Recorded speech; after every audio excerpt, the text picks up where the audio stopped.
Okay, hi everyone. So for today's demonstration, we're going to be doing 1D kinematic equations. But before I go to them, let me explain significant figures. They're very important. Well, they're not very important, but they're important. I want to explain like the significance of using them. Really, just the philosophy give you a philosophical reasoning of why we need significant figures. I'm not really going to go in depth with this. I'm going to go very light. So significant figures are very important. We want to use them wherever we can.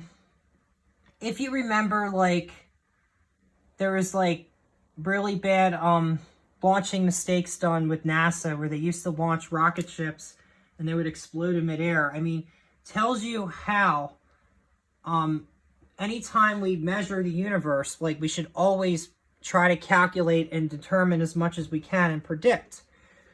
Because there's certain things we can predict with quantum mechanics and there's certain things we cannot predict. And there's some physicists that say today that argue, and there was some back in the time, that they don't think that you can measure stuff. You can't measure the universe, or you can't do any kind of mathematical prediction whatsoever. I don't agree to that. I think to just do the math like the physicists did in the 30s. Any kind of explanation of nature really should be explained by mathematics. Now, this is physics. The project here is, like I said, we're going to start from a frozen star. We're going to start from a star to a frozen star. But I have to explain it with kinematic equations. That's where Galileo Galilei, that's where this is going to start from. So just stay tuned. Watch the short. It's 47 seconds long. It's a lousy short, but it explains what I'm trying to show you in 47 seconds. So we're going to get started. Let's see. So this is going to be straight line motion. Think of it as straight line motion, which is nice to call it that because it's linear. This is General Physics 1, which teaches the math with Calculus 1. But you are going to learn linear algebra in this course. So if you haven't had linear algebra prior to this, that's perfectly fine. But just make sure at least you take up to Calc 3 before you understand this stuff. Because this episode that I'm going to show you, you won't really have to need Calc 3 because I'm not going to do vectors. I'm going to show you ways of not doing them. There's clever tricks that you can not have to worry about doing vectors. So I'll show you the freedom of not using them. And that's what's nice with 1D kinematic equations, is that I have the freedom of not having to use them. So we're going to do motion along a straight line. The way I like to start this is I'm going to explain the kinematic equations. Now there's 4 of them if you have constant acceleration. So acceleration does not change. It stays the same. All right, let's get started. So the first kinematic equation is V final is equal to V initial plus AT. The second kinematic equation is the change of x is equal to V final minus V initial divided by 2 times t. And then this can be defined as, that's what the 3 equals sign means, x final is equal to V initial t. Oh, wait. Sorry. X final is equal to 1/2 V final minus V initial t. And then the third kinematic equation is the change of x. That's what this means delta x. So delta x is equal to V initial t plus 1/2 AT squared, which is defined as X final is equal to V initial t plus 1/2 AT squared. And then the last equation is V final squared is equal to 2A delta x, or change of x, which is defined as V final squared is equal to 2A times X final minus X initial. Okay. All right, let me clean this up. I guess it's valid that I crossed that off. I'm going to make this look clean. So we're only going to worry about what's on the right-hand side of these equations here. So I'm going to have X final is equal to 1/2 V final minus V initial times t.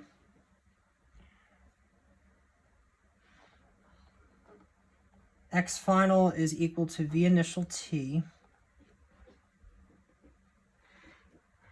plus 1/2 A t squared.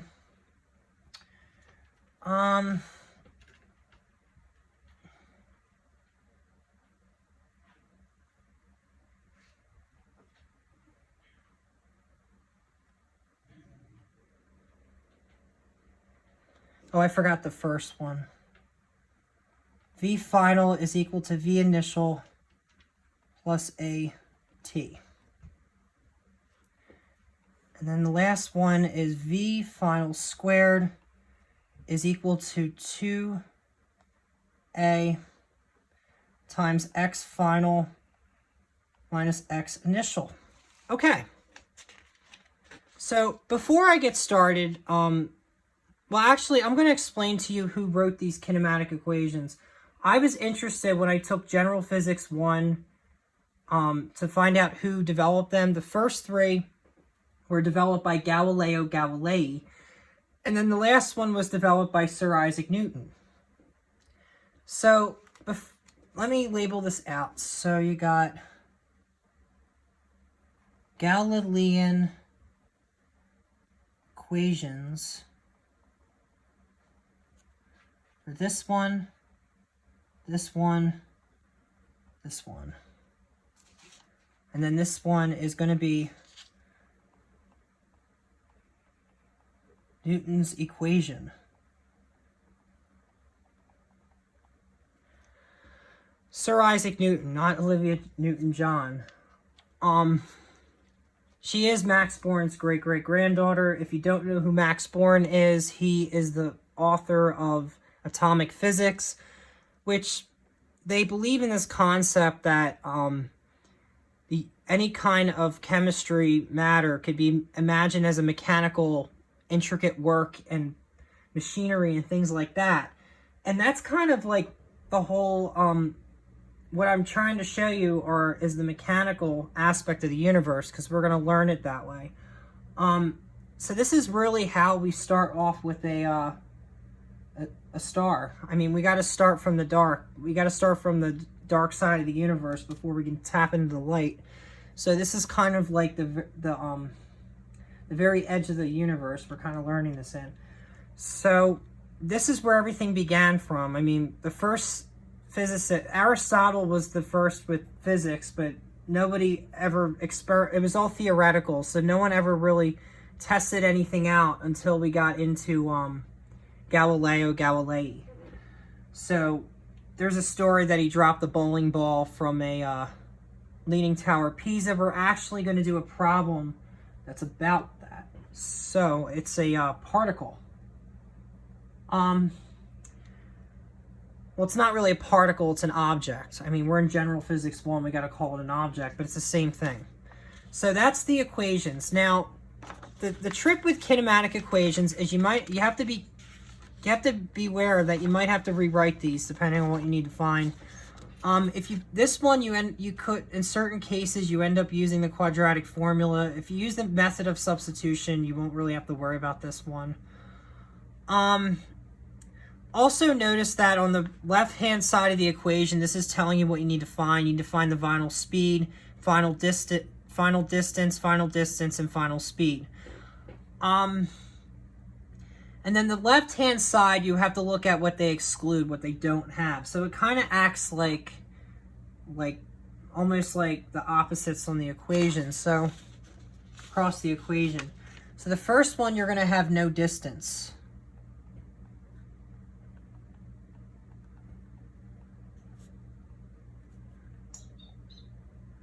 No acceleration.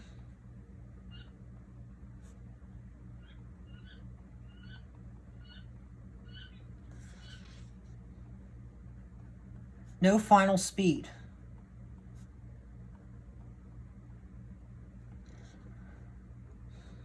And this one is no time.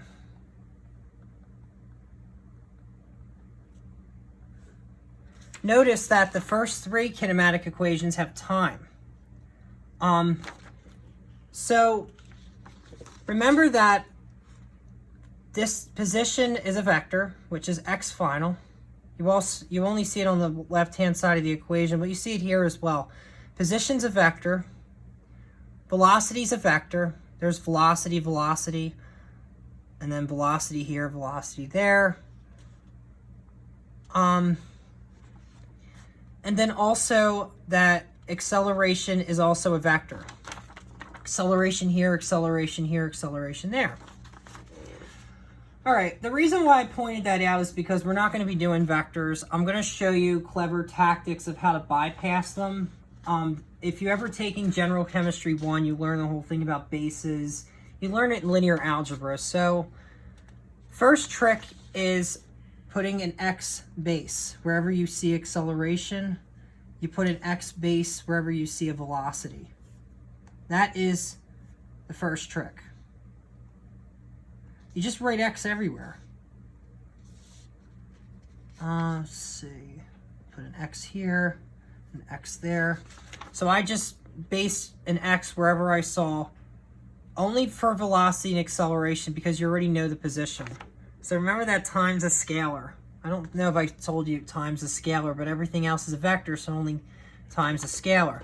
So if you notice, the first three kinematic equations is all the vector pieces are linear. I mean, and also that the first two are purely linear. Even the scaling part is linear. Now this third kinematic equation, I mean, the scaling part is nonlinear. It's a squared function.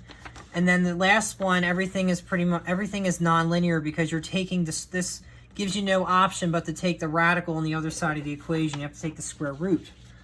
So let me do a little calculus touch to it, or actually, yeah, I'm gonna show you the calculus part. Well, actually, we'll get to the calculus. I'm gonna show you a graph. So let's look at the second kinematic equation to get started. Actually, I don't like the second one. Let's look at the third one. So imagine that there's no final speed, which is just, you know, we're going to get started on the second one. So the way these kinematic, I don't even know which one we're starting from, but the way these kinematic equations work is if I take a function, right? If I take a function, let's say if I wanted to take the square. If I take anything x squared, it's going to give me a parabola, right? And it also, if you notice that if I do a reflection test, this is a valid graph because if I do a symmetry test, so imagine that I cast a mirror on this side of the graph, it's going to project this on me.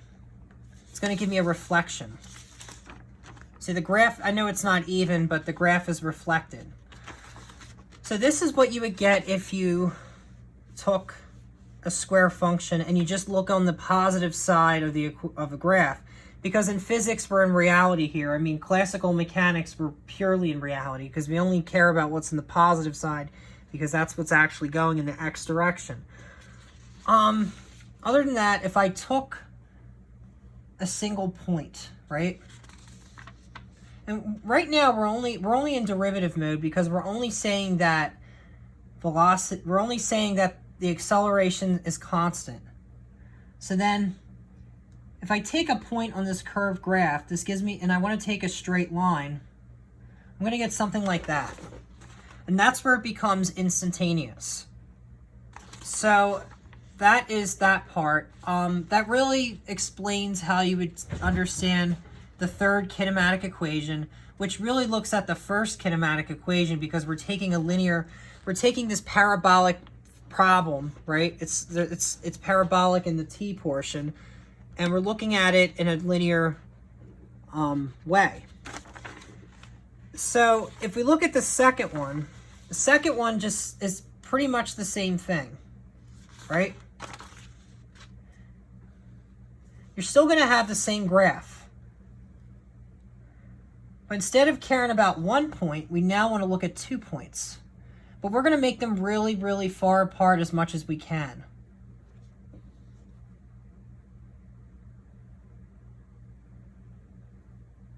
So now the 2 points gives you an average, right? And when they go closer and closer and closer together, you notice the slope is in the same position. And that's just because this is centered where the points are. If I decided to do it differently, right? If I decided to graph it the same way I just did, and we're going to match the same curve in 3 places to show you the transition. We're going to do the opposite now. So instead of going from instantaneous to average, we're going to go from average to instantaneous. So I know these curves are a little crooked, but they're the same. Just kind of imagine this. So I'm going to keep this point here, point there, and then we'll make this point in one spot.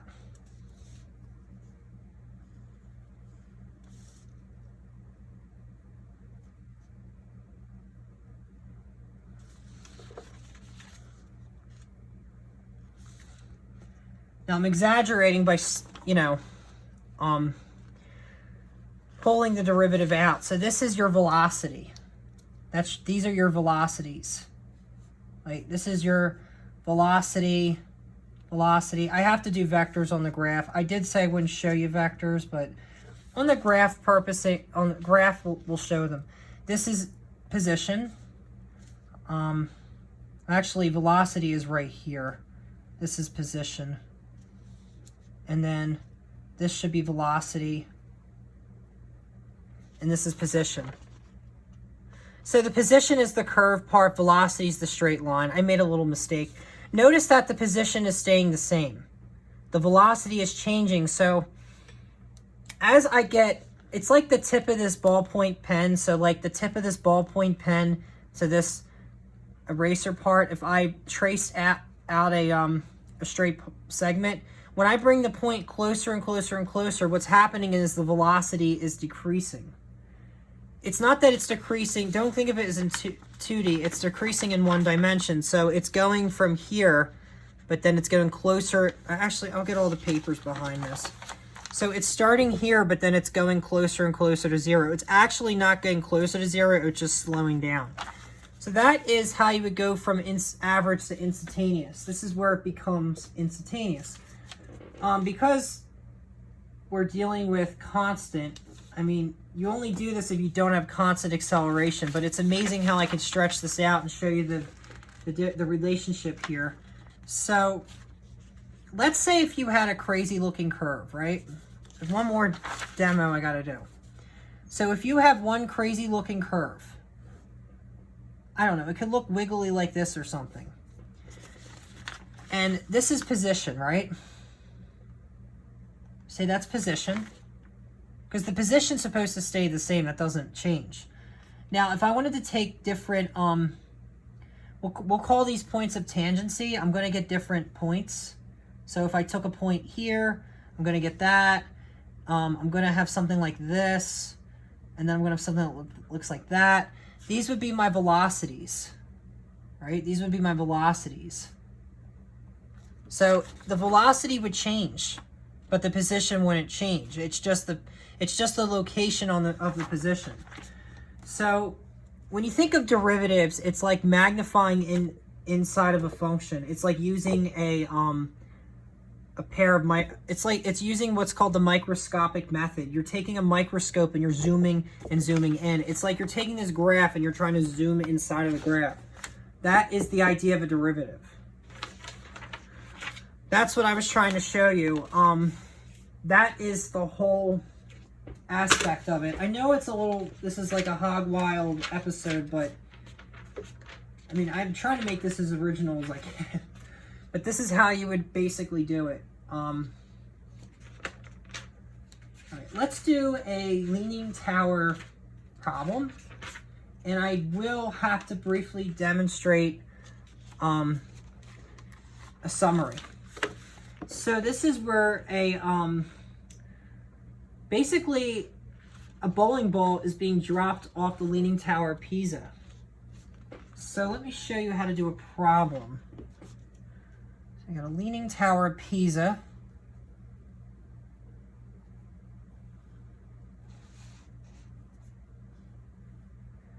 And we'll just call it 2 cylinders. We'll keep it original.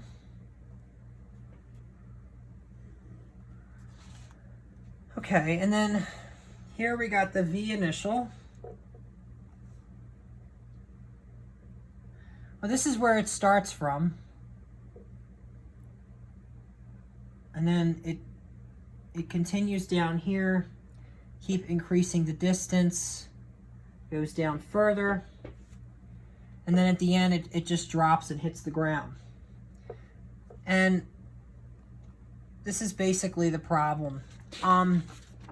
If you notice, this is the initial point. So if I drew a little Cartesian coordinate system, we care about the y direction, right? This is the origin. I'm going to call this the origin. Origin is the center of the Cartesian graph. This is 1. This would be V1. Right? This would be V1, V2, and V3. And like I said, we're not going to do vectors. I had to show you vectors because I had to label that graph. Only on the graph part I showed you the vectors. Okay, so I know it's not a straight line, but it basically goes in the gravitational field. Other than that, the equations you need to use. And also know that if you're going in the x direction, like if you're traveling in the x horizontal direction, even though acceleration is constant, it can have a different value depending on the problem. Now, the good news is when we go in the y direction, it's just a little g.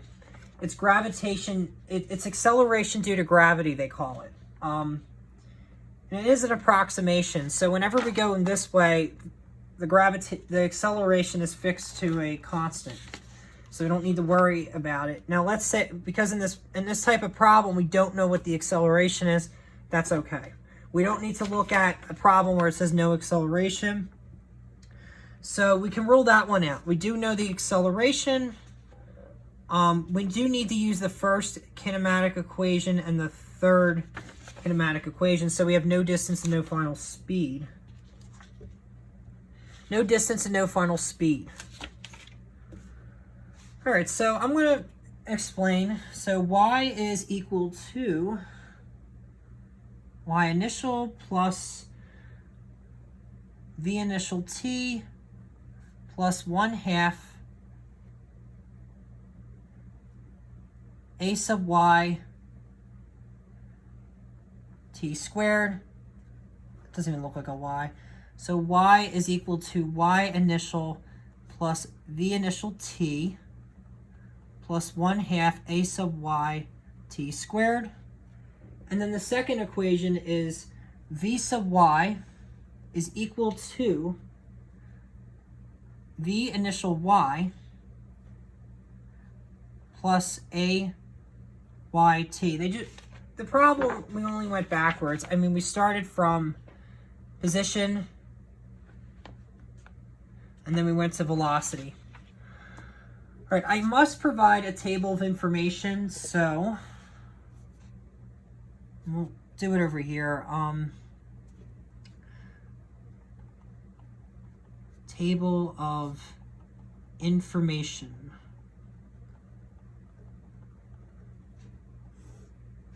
Okay. So you know that V initial is equal to 0. V1y is equal to what? V2y is equal to what?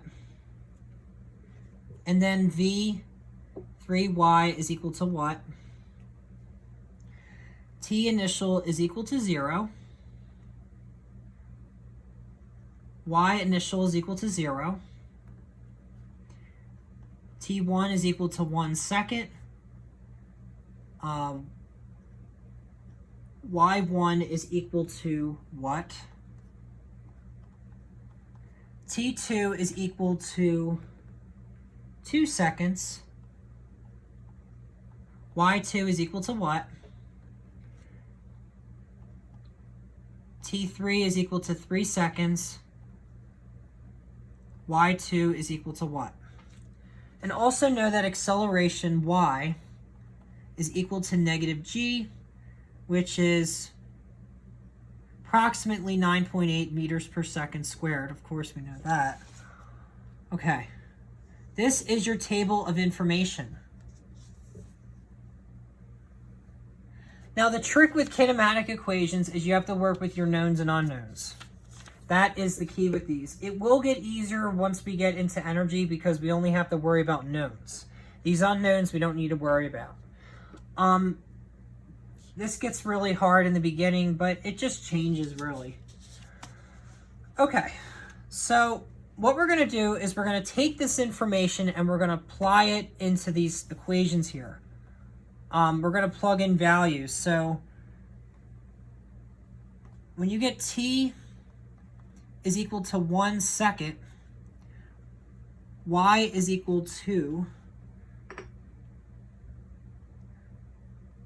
actually, before I show you this, I got to show you what y is equal to. So y is computed as 0 plus 0 plus 1/2 times negative g times t squared,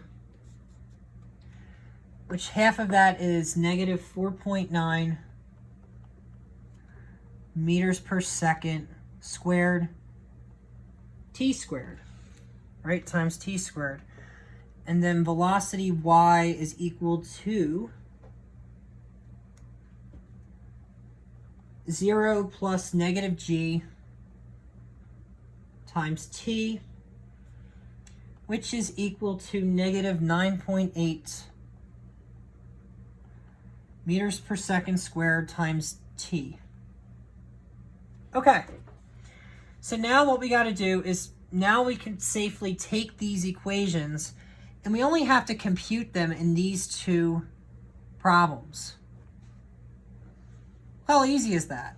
I did a lot of the work for you. Did all the theory part. So all we got to do now is just plug this in. And this is constant acceleration, by the way.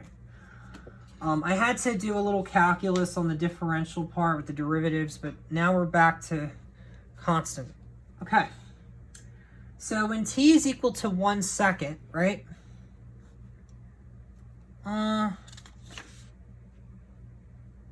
another page. So when t is equal to 1 second,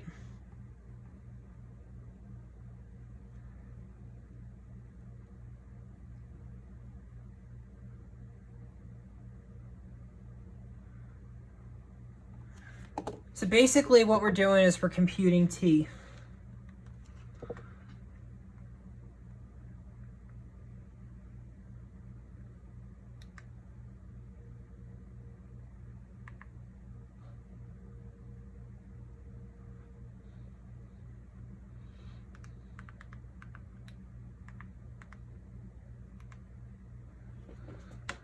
So y is just going to be equal to course, we know what happens when it's 1. 1 squared is 1. 1 times negative 4.9 is going to be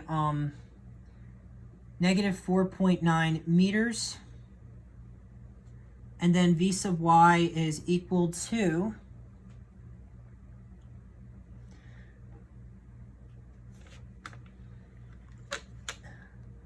negative 9.8 meters per second, right? Because when it's 1, you're just multiplying that by 1. Okay, when t is equal to 2 seconds, y is just equal to, okay, it's going to literally be negative 4.9 times 2 squared.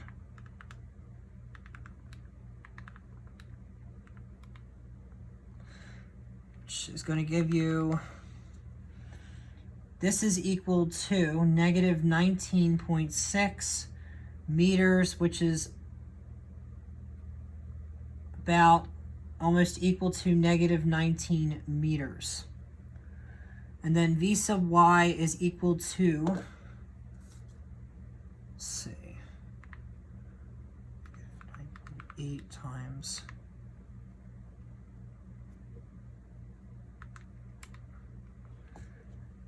negative 98 meters per 5 seconds, which is then equal to negative 19.6 meters per second, which is almost equal to negative 20 meters per second. Actually, this isn't negative 19 meters. I rounded it wrong. This is negative 20 meters. Just a coincidence that they have the same value. So like the velocity, it happens to be the same as position. That's just a mere coincidence. It's because of the 2's. You'll see how much difference it is. Notice when we have a 1, it doubles, but when we have 2, it stays the same. But let me show you what happens when we have 3 seconds. Now, this is where it starts to get interesting.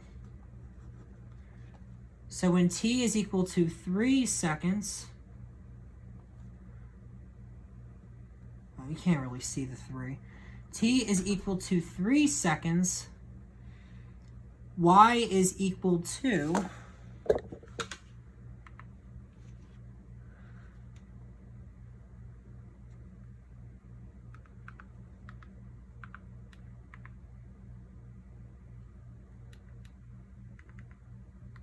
remember, it's negative 4.9 by 3 squared, which is essentially the same thing as saying negative 4.9 times 9.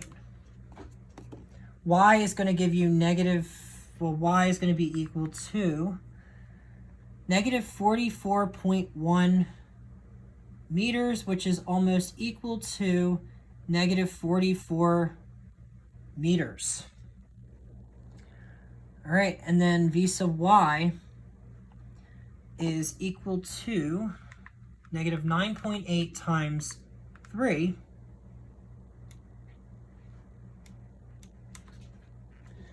is negative 147 meters per 5 seconds, which is converted to a decimal, and you get negative 29.4 meters per second, which is almost equal to negative 29 meters per second. Okay, that is how you do this problem. See, page 2, all I did was take these values and I computed them into these 2 boxed equations. So the only part that changes, as you can see, when this is when you have the first one, you just have to change the t values with these 2 numbers. There is a bit of calculus in these 2 equations, and I can quickly show you what is happening here. So like when you take a derivative, right, you move the 2 over. So one way of thinking about this is we say that y is equal to 1/2 times negative g times t squared. When we take the derivative, we're just subtracting by 1. We have to subtract by 1. Well, you have to multiply the 2 out, and then we subtract by 1. So when you get 2 over 2, that turns into a 1. And then 2 minus 1 is 1. So then the v sub y just gives us negative, it's really like negative g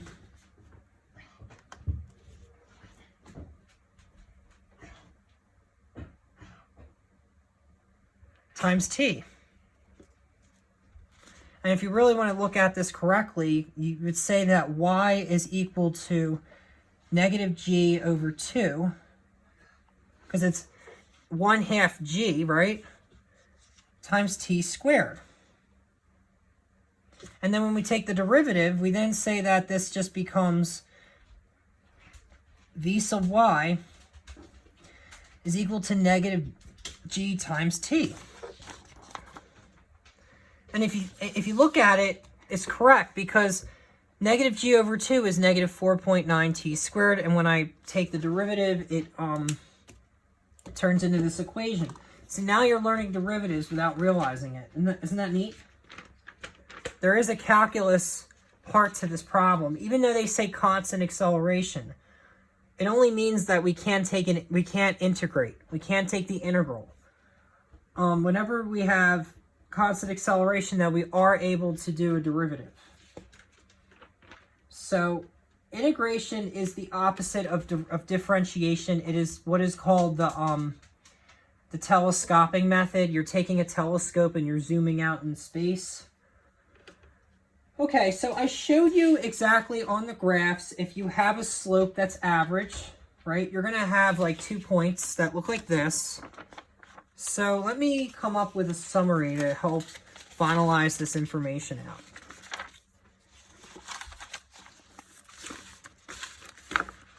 All right.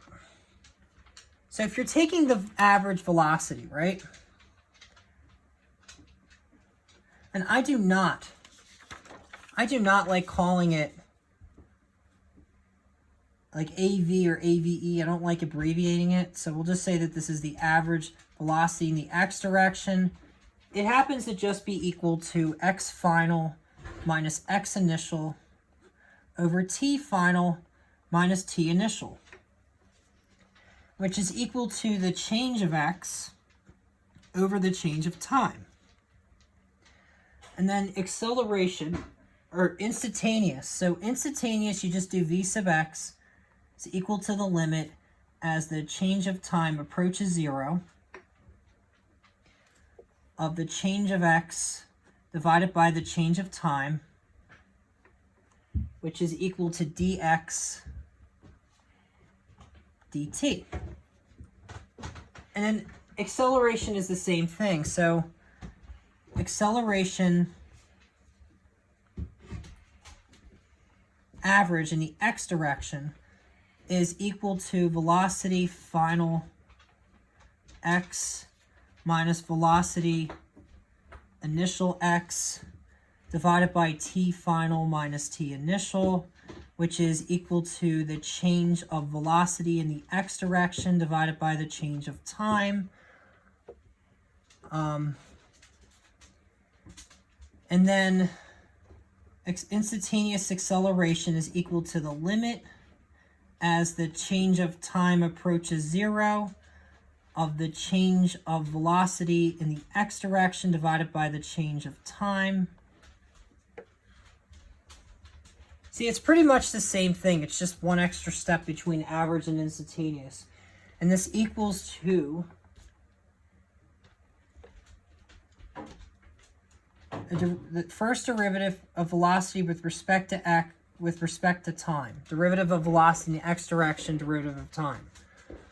Now notice that the denominators are still the same. It's still divided over time. That part doesn't change, the numerator changes.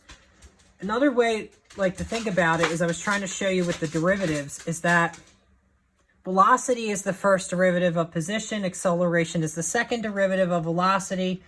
These equations are also showing you that acceleration is the first derivative of velocity, which is also correct.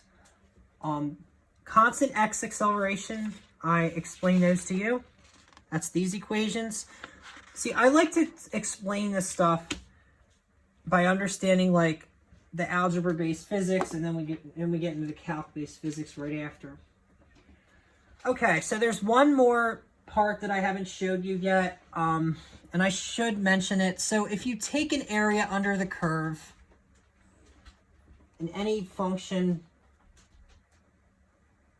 and I didn't show you what would happen if you have a radical. I'm going to add that as well. So this has nothing to do with what I'm showing you in the summary, but I'll show it to you on the other graph. So this very last equation, Newton's equation, right? If you have a radical, it's going to look something like this.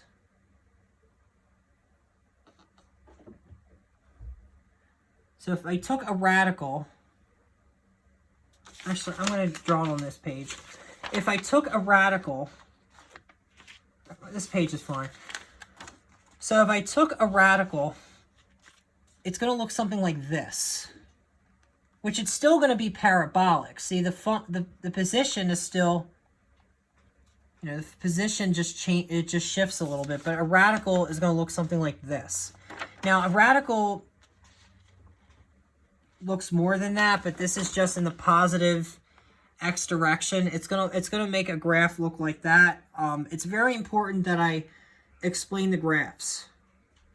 I feel like with this chapter, the graphs are very important. So that's just if you took the square root. This is how Newton solved a kinematic equation. You can think of it the same way. If I take a point right here, you'd have this. If I took 2 points, it changes it with the average. It's just to show you. And then you could have like a little phasing going on. So that is if you took the radical. This part is, one way to think about it is like I reflected this radical, but then I rose it upward. So it transformed from this graph to this graph. So a varying amount acceleration, we must take the area under the curve. Now in Calc 1, they explain it by using rectangles. Right? You take rectangles. That's how you measure the area under the curve. And the more rectangles you add, the more accurate your information is going to be. So this is area under the curve. You notice that the left endpoints hit the curve line, the right endpoints don't. How we would solve this type of problem, and this is if you have a varying acceleration, so if acceleration is constantly changing, then you would understand it through the area under the curve. And how you would mathematically define this is that you would say that the final velocity in the x direction, or instantaneous velocity, so we're using an integral instead of a derivative, but we're explaining it is that it's the initial velocity in the x direction plus the line integral from 0 to t a sub x dt. And then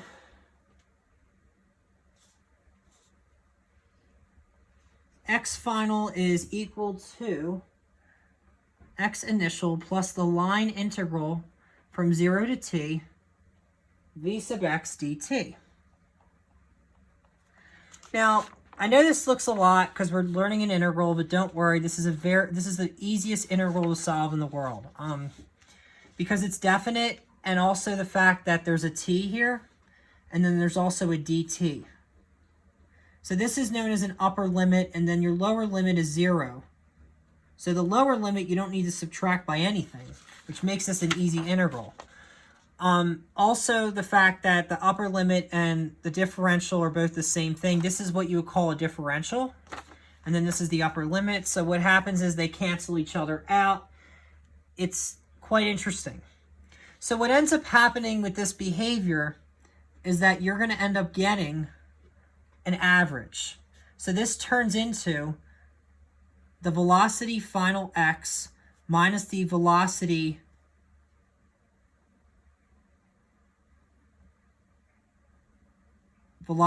initial x, right?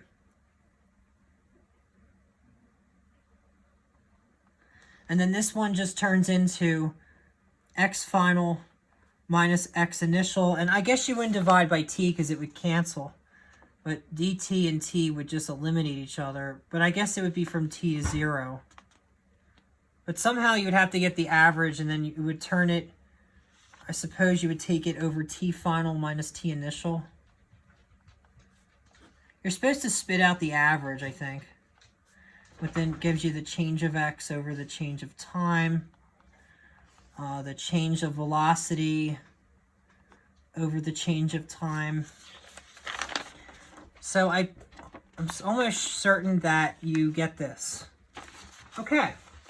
Now, next episode, we're going to be covering circular motion. We're going to do uniform circular motion, so we're going to get started with that. I do have to explain vectors before I show you how to do 2D kinematic equations.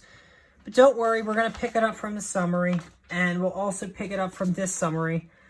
Don't worry about these graphs. They're not really going to be necessary for the next equation. I will just fold this. So when I discuss the next topic of what we're going to be studying is, you really just need to know this stuff. I'm trying to see if I can fold it in a different angle, maybe. All right, so just worry about this stuff, right? I guess if we use this one, it's the same thing. Worry about these equations here.